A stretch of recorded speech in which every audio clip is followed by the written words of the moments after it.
Hello everyone, welcome to Foodemy. In this video, we'll be discussing the remaining questions of previous year FSSAI Central Food Safety Officer examination. And these questions would basically revolve around the national and international regulatory bodies. So let's begin.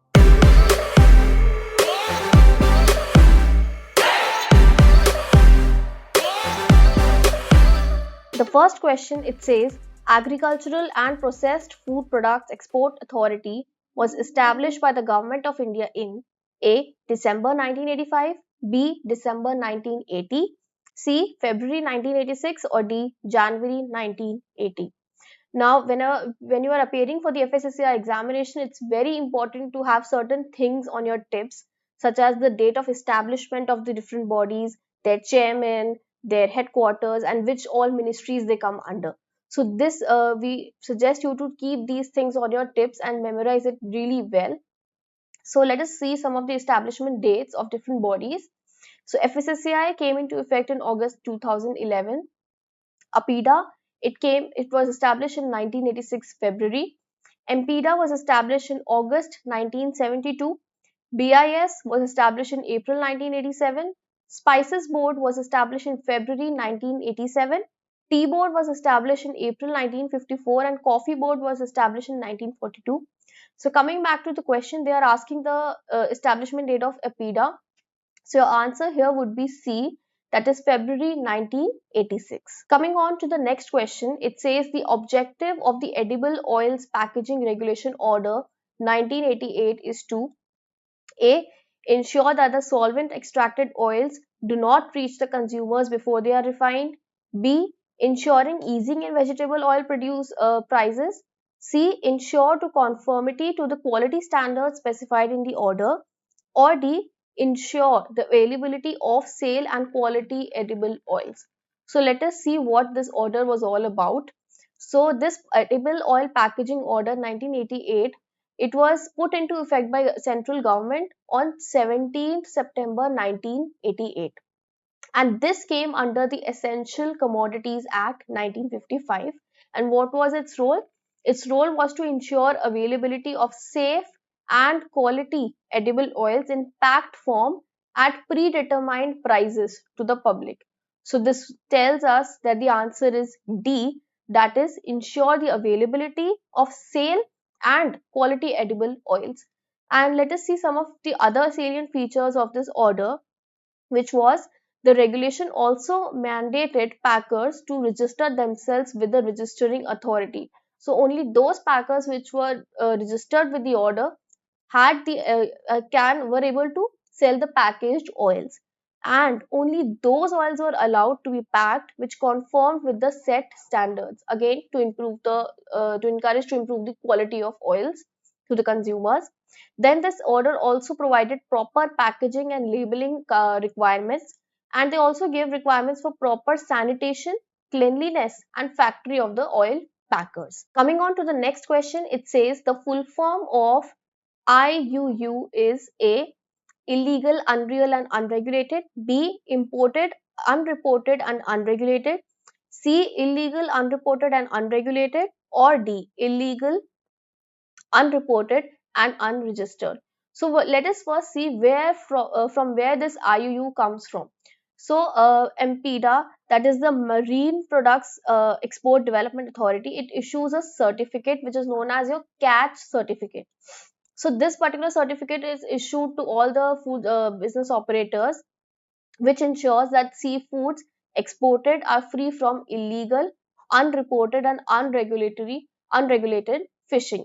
So your answer here would be C, that is illegal, unreported and unregulated. And also when we are talking about EU, they have a union catch certification to fight against illegal, unreported and unregulated fishing. And when we talk about USA, they have SIMP, that is Seafood Import Monitoring Program, to ensure the same. The next question says, BIS certification for drinking water is A. Binding regulation, B. Obligatory standard, C. Voluntary standard, or D. Mandatory standard. Now first let us see what all food products it is mandatory to get an BIS certification. So according to the Food Safety and Standards Regulation 2011, it has prescribed mandatory certification of BIS Act for the following products, which are infant formula, milk cereal based weaning food, processed cereal based weaning food, follow-up formula, packaged drinking water and packaged mineral water, milk powder, skim milk powder, partly skim milk powder, condensed milk, partly skimmed and skimmed condensed milk. So these are the food products for which it is mandatory to get a BIS certification.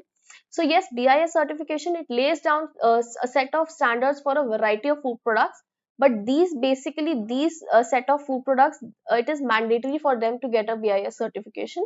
So now we know the answer is D, that is mandatory standard for drinking water. Now, when this question was asked in the previous year examination, at that time the answer was voluntary standard.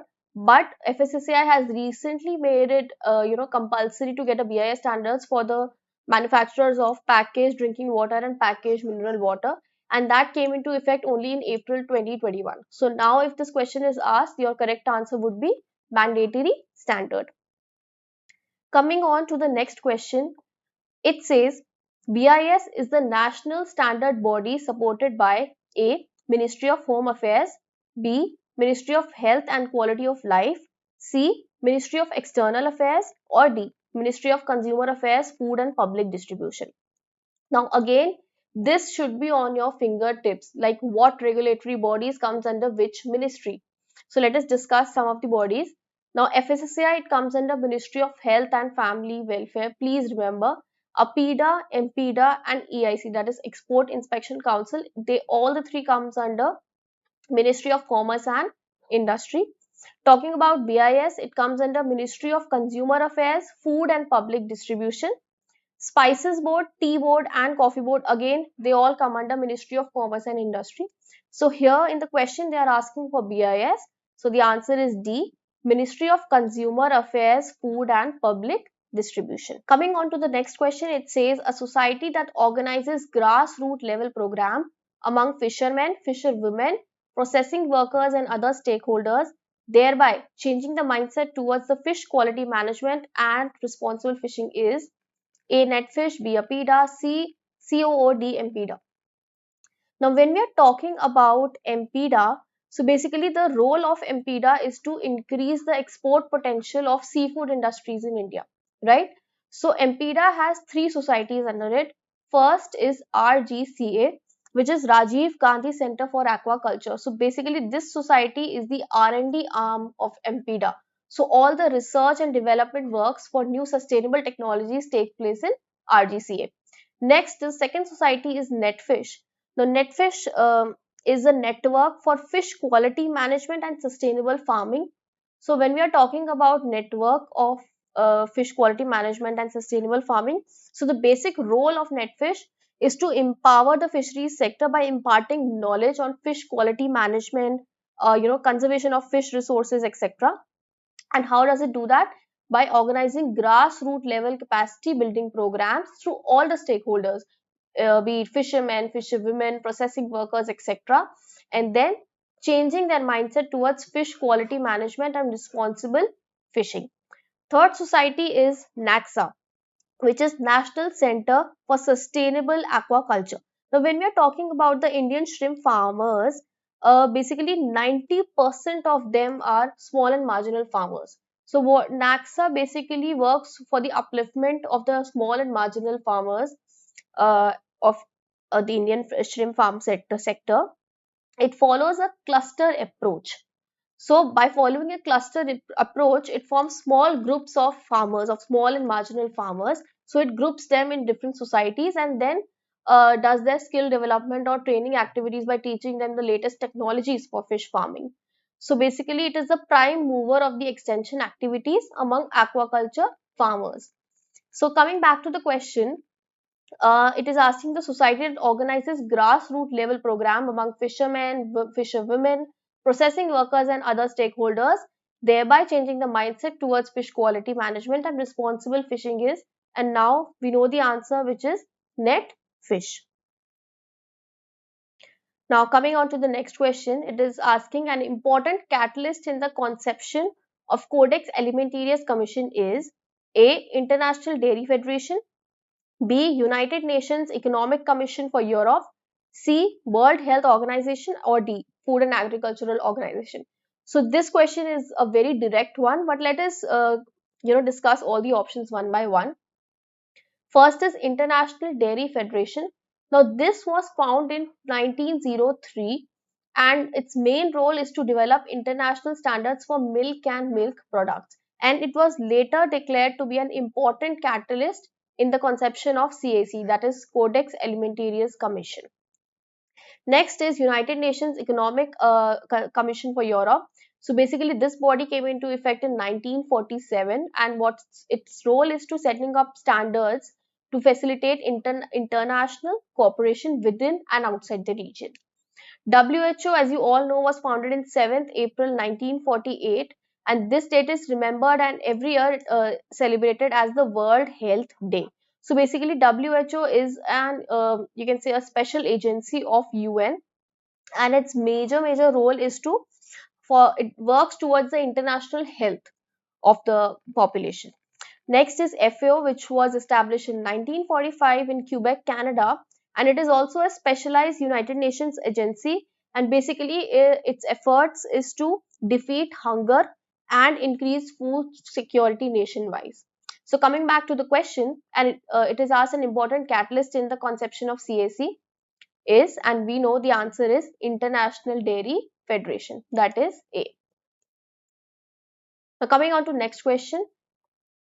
Health is defined as a state of complete physical, mental, and social well being, and not merely the absence of disease or infirmity by A.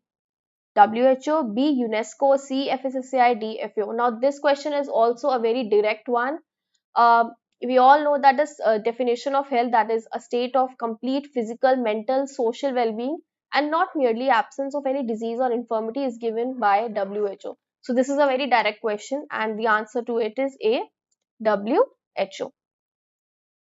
Now, coming on to the next question, Codex standards are used to A. Increase the revenue collection, B. Standardize the products by the manufacturers, C. Protect the interest of food manufacturers, or D. Protect the health of the consumers and ensure fair trade practices in the food trade.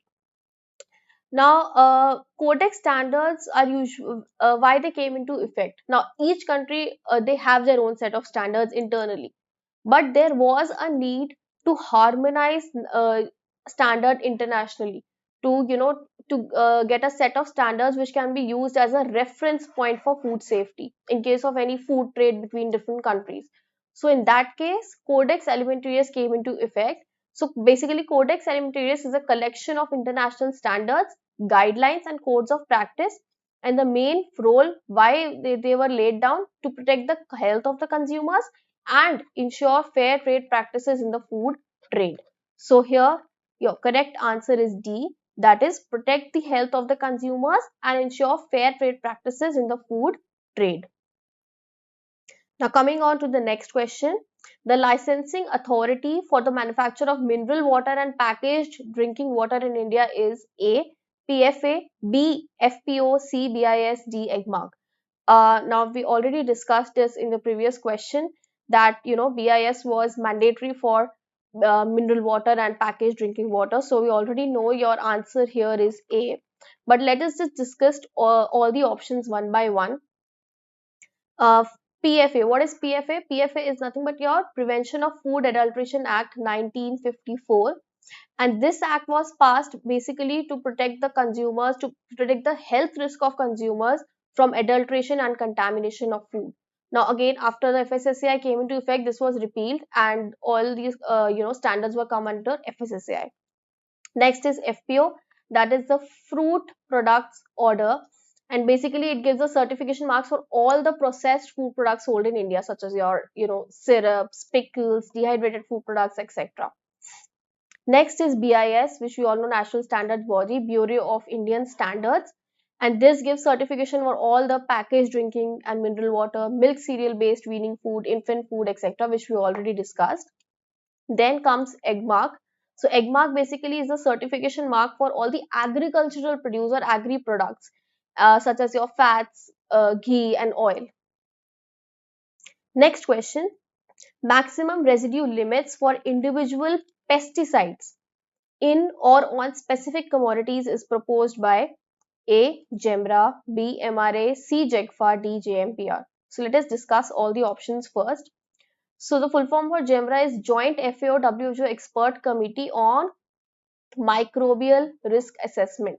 Now, as the name tells us, that this particular scientific committee, it provides scientific advice on microbiological hazards, including expert advice on risk management options. And this particularly scientific advice is based on experimental evidences. So GEMRA is basically dealing with the microbial risk assessment, as the name tells us, and it follows the MRA approach, that is microbiological risk assessment approach, which is used to estimate risk to human health from specific, microorganisms in foods. Third is your JECFA. So JECFA is Joint FAO-WHO Expert Committee on Food Additives. Now, as the name tells us, this particular committee, it gives advices or it establishes ADIs, that is acceptable daily intakes of different food additives in specific food products. Next is JMPR. This is Joint Meeting on Pesticides Residues. And again, this expert ad hoc body is jointly run by FAO and WHO. And this particular body, it gives the maximum residue limits for pesticides in different commodities, as the name tells us. So coming back to the question, it is asked maximum residue limits for individual pesticides in or on specific commodities. So your correct answer here would be D, that is JMPR. Now coming on to the next question, it says the organization responsible for formulating Indian standards for fresh and processed fish is A. APEDA, B. MPEDA, C. EGMARC or D. BIS. So talking about APEDA, so APEDA, as you all know, its main role is to export, promotion and development of agri-based and agri-processed products, such as your fruits, vegetables and their products, meat and their products, poultry and their products, etc. MPEDA is a nodal agency which has the main role of improving the export potential of India in seafood industry. Coming on to EGMARC, as we already discussed, it is a certification mark for agri-based products or agricultural produce for the consumers in India. Now BIS, again, it has a set of standards for different food products. For some it is mandatory, for some it is voluntary. So when we are talking about food standards, BIS has over 50 standards for various fish and fishery products, such as your fresh, frozen, cured and dried fish products, which also has requirements on its processing, packaging and methods of analysis for evaluation of the quality. So here the correct answer would be D, that is BIS. Now the next question says, which of the following are Codex standards? A. Mandatory, B. Necessary, C. Voluntary, C. Inevitable. Now, as we just discussed, then each country may have its own set of standards internally. Some may have strict standards, some may have lenient standards. For example, in some nuts, one country may have higher levels of, say, any toxin, and for the same nuts the other country may have a stricter standards, may have lower level of allowed limit for the particular toxin in the same nuts. So basically each country within itself has their own set of standards, but when it comes to a reference point, then Codex standards come into play. Whenever we are talking about food trade to ensure fair trade practices, at that time Codex standards are used as a you can say the reference standards. So basically Codex standards, guidelines and other recommendations may be used as a reference in case of food trade dispute. So therefore your Codex texts are voluntary and do not have any binding effect on national food legislation. So here the answer would be C, that is voluntary. Now coming on to the next question, it is asked the director of APEDA is appointed by A. Central government, B. State government, C. Food authority or D. APEDA. Now let us just see the administrative setup of APEDA. So in APEDA, the chairman, please remember, a chairman is appointed by central government, director is appointed by APEDA, secretary is appointed by the central government again, and the other staff and officers, they are appointed by Food Authority. So here the correct answer would be D, APEDA. Now, next question says an autonomous commercial policy instrument directed to promote and sustain mutual trade and to develop economic cooperation among countries is termed as A. Certificate of clearance, B. Certificate of origin, C. Certificate of authenticity, or D. Certificate of assurance. Let us see all the options one by one. Now, what is certificate of clearance? Now, it is issued to any individual or business operator who has fulfilled all the requirements necessary to import all the goods. So, after fulfilling all the requirements to assure that he's good to go and he can carry on the business of imports, a certificate of clearance is issued to him. Next is certificate of origin. Now, this is an autonomous commercial policy instrument directed to promote and sustain mutual trade and to develop economic cooperation among countries. It tells about the goods originality, which country it comes from. C is certificate of authenticity. Again, it determines the authenticity of the creator of a particular work. Next is a certificate of assurance. So basically this certificate, it contains a list of requirements, or you can say the performance requirements and some conditions to which any potential vendor has to agree on. So after he agrees, he signs the document, and that is known as a certificate of assurance. So coming back to the question, an autonomous commercial policy instrument directed to promote and sustain mutual trade and to develop economic cooperation among countries is termed as, now we know the answer is B, that is certificate of origin. Coming on to next question, the function of MPEDA includes A, making international trade easy, B, provide infrastructural facilities for seafood import trade, C, promotion of international marine products in Indian market, or D, inspection of marine products, its raw material, and fixing standards and specification. Now first let us look over the functions of MPEDA. So first is registration of infrastructural facilities for seafood export trade. Second, promotion of Indian marine products in overseas market. So basically when you see for MPEDA, the basic role is to improve the export potential of India in seafood industry. So it will all revolve around increasing the exports. Then to carry out inspection of marine products, its raw material, fixing standards and specification, training and regulating, as well as taking all the necessary steps for maintaining quality of seafood, again which is marketed overseas, again to improve the export potential. Then as we just discussed, it has three societies. So conduct R&D works for the aquaculture of aquatic species having export potential through RGCA, that is Rajiv Gandhi Center for Aquaculture, and conduct extension and awareness activities, trainings through network for fish quality management and sustainable fishing, that is NETFISH, and NACSA, that is National Center for Sustainable Aquaculture, which is working towards the upliftment of the small and marginal farmers. So coming back to the question, so B and C options, they are talking about the imports or promotion of international products in Indian market, but MPEDA works for the exports, for increasing the export potential of India in seafood industry. So your answer here would be D, that is inspection of marine products, its raw material, fixing standards and specification. Now coming on to the next question, milk and milk product order was promoted by the Government of India under the provisions of A, Food Safety and Standards Act, B, FSSAI, C, Essential Commodities Act, or D, Ministry of Home Affairs. Now the answer for this is C, Essential Commodities Act. It's a very straightforward direct question, but let us just see what all other orders come under this act. So this Essential Commodities Act was laid down by government in 1955, and what was the main objective for this?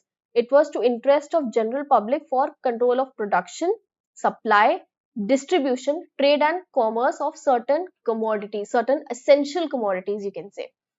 So the different orders which come under this is fruit products order, sugar control order, food grains order, solvent extracted oil, de-oiled meal and edible flour order, good order, sugar packing and marking order, meat food products order, levy sugar supply control order, milk and milk products order, edible oil packaging order, which we all discussed, vegetable oil products order. So these are the different orders which were in Essential Commodities Act, and 5 of them have been repealed and it has been clubbed in the FSSAI itself, which are the fruit products order, your solvent extracted oil, de-oil meal, edible flour control order, then your say meat food products order, milk and milk products order, edible oil packaging and vegetable oil packaging. So they all have been clubbed under FSSAI regulations. Next is, as per the provisions of MMPO, that is milk and milk product order, a person or dairy plant needs to be registered with the registering authority appointed by central government if A. Any person or dairy plant is handling less than 500 metric ton of milk solids per annum. B. Any person or dairy plant is handling less than 10,000 liters per day of milk. C. Any person or dairy plant is handling greater than 1,000 metric ton of milk solids per annum. Or D. Any person or dairy plant is handling greater than 10,000 liters per day of milk. Now, first let us see what the order really says. So the milk and milk product order, which was under Essential Commodities Act, according to that, any person or dairy plant handling more than 10,000 liters per day of milk. So this is about milk. When you're talking about milk solids, it should be more than 500 metric ton of milk solids per annum, needs to be registered with the registering authority appointed by central government. So here the answer would be D, that is any person or dairy plant is handling greater than 10,000 liters per day of milk. Now coming on to the last question, if a manufacturing company does not adhere to CGMP regulations, then any drug manufactured by such company will be considered adulterated. B, no action will be taken if drugs are safe. C, the company will be closed instantly. Or D, it means that there is necessarily something wrong with the drug. Now you already have studied about CGMP regulations. It means the current good manufacturing practices which was enforced by FDA to ensure better regulatory conditions of manufacturing facilities, to check their proper design, control and monitoring activities. So basically the current in CGMP means that the manufacturers have to use up-to-date technologies to comply with the regulations. So whenever the company is not complying with these regulations, with the CGMP regulations, so according to FDA, any drug that the company makes is considered as adulterated by law. Now adulterated in this case, it does not mean that something has been added to the drug or the drug is being contaminated by addition of adulterants. But when the company is not abiding by the rules, it is not following current GMP regulations, so the drugs are being termed adulterated. So it does not mean that there is necessarily something wrong with the drug. And in very, very rare cases, FDA regulatory action is intended to stop the distribution, but that is very rare. So your answer here would be A. Any drug manufactured by such company will be considered adulterated. So this was it for today's session, and with this we end with the questions of previous year FSSAI examination for Central Food Safety Officer. We wish you all the very best for the FSSAI examination. Thank you for watching, and please like and share the video.